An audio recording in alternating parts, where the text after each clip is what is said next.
As part of our complete examination, we come to the point in the examination where we're load testing the temporomandibular joint.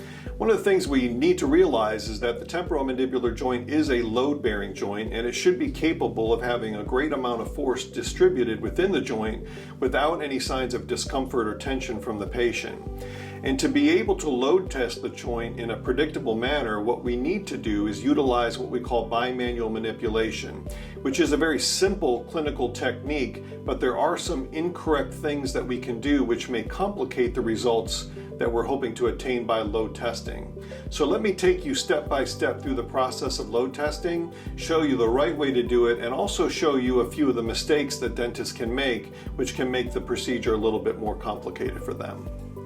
The first thing that we want to do is we want to make sure that we're getting the patient reclined into a very level position. And the most important thing as we recline the patient is we want to make sure that as we position ourselves to begin bimanually manipulating, that our forearms are parallel to the ground.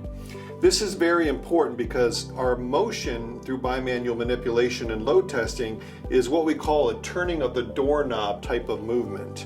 And so if the patient is sitting up too high and we approach the patient, and to get our hands into the proper position, our wrists start to bend or pronate down, we no longer have the ability to turn that doorknob. So that's why as we get the patient into the proper position, we want to make sure that they're reclined enough. So as we come into position, we can look down and we can see that our forearms are parallel to the ground. The second thing that we want to do is we want to make sure the patient tips their head up and points their chin towards the ceiling. This does a couple of things for us. Number one is we want to be able to identify the angle of the mandible, because this is important for where we start to position our fingers. What we'd like to do is we'd like to have our ring finger on both hands right at the angle of the mandible. The pinky finger will be behind the ring finger, not really doing much, and then our other fingers are on the inferior border of the mandible. Always making sure that we position them over the bone and not into the patient's soft tissue towards the midline, because then we can start to become uncomfortable for the patient or make this an unpleasant experience. The other thing that we want to be aware of with making sure the patient's head is tipped up is we want to not only visualize the mandible, but we want to make sure that there's also not any soft tissue pressures being exerted onto the mandible itself. So if I have the patient tip her head way down, what we start to see is that the soft tissue will start to push the mandible forward as the patient opens. This is extremely important, especially on patients that might be a little heavier or overweight, is they have a lot of mass and sometimes adipose tissue under their mandible, which can again provide almost a hydraulic anterior positioning of the mandible. All right, so the patient tips their chin up. Now what I'm going to do next is I'm going to just very lightly bring my fingers into position on the inferior border of the mandible. And what I want to do now is I want the patient to very slowly open and close, and I want to tell her not to touch her teeth together.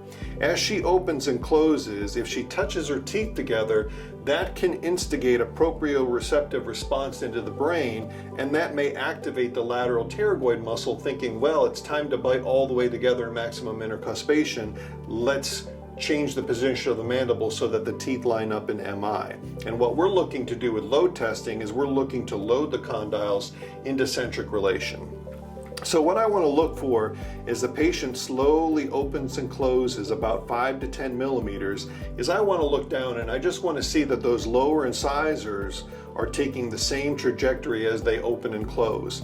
If I look down and I start to see incisors moving forwards and backwards and jiggling or wiggling, I know that that lateral pterygoid muscle may oftentimes already begin to resist what I'm trying to do by seating the condyles. So the patient will be slowly opening and closing. I'm just simply touching her skin very lightly, and I want to look down and I want to see that consistent arc of rotation of the lower incisal edges. Now I'll have the patient stop, have her open about maybe 8 to 10 millimeters. And at this point now I'm going to bring my thumbs into position. Now as I do this, there's a couple of things that I want to be aware of. Number one is as I get my hands into a correct position, I should look down and see a C and a reverse C and have nice curvature between my fingers on the inferior border of the mandible and my thumbs touching at the symphysis of the mandible. So this turning the doorknob type of movement is what we're trying to achieve. So as I turn that doorknob, my fingers are going to be seating the condyle along the long axis of the ramus, and my thumbs will be pointing towards the patient's chest. That gives me that turning the doorknob or that torquing of the mandible. So if I bring my hands into proper position, my palms should be just slightly off of the face of the patient. I really like, if I can, I like to get my thumbnails to touch in the midline if possible, if your hands are big enough. And if I bring my hands in the proper position, this is how it should look at this point. Now, once we start to load test, what we want to do is we want to make sure that this doesn't become kind of a jiggle fest, so to speak. If you've seen some earlier footage of bimanual manipulation being performed, you probably saw footage that looked something like this, where the patient's mandible is constantly being jiggled. But what we don't want to do is we don't want to do that. We want this to be a nice process. So what we're going to be looking for is we're going to be loading the condyles into the glenoid fossa with 3 distinct loads. A light load, which would be about 1 pound of pressure, a medium load, which would be about 3 pounds of pressure, and a heavy load, which would be about 5 pounds of pressure for the patient. And what we want to do is we want to, every step of the way as we go to the increments of our load testing, is stop and ask the patient, do you feel any signs of tension or tenderness? Now, another little tip that I'll give you would be to probably not have your patient talk. If they start talking during this process, again, what we're doing is we're instigating muscle activity, especially that lateral pterygoid muscle. We want to make sure that we're getting that as settled down as possible. So what I usually tell my patient to do is, if everything is good, no tension or tenderness, give me a thumbs up. If they're feeling any sign of tension or tenderness, then maybe give me a hand signal like this to let me know that everything's not okay as I go through the load testing. Now, what's very important is as I go from my first to second to third increment of loading, what I want to be sure of is as I increase the torque of the mandible and seat that condyle into the glenoid fossa, I don't want the patient to be opening. This is a very common mistake that we see in dentists that are starting to adopt this clinical technique. Is one of the primary mistakes that we make is that we like to push with our thumbs, and as we go from 1 to 2 to 3 increments, the patient's mouth is opening.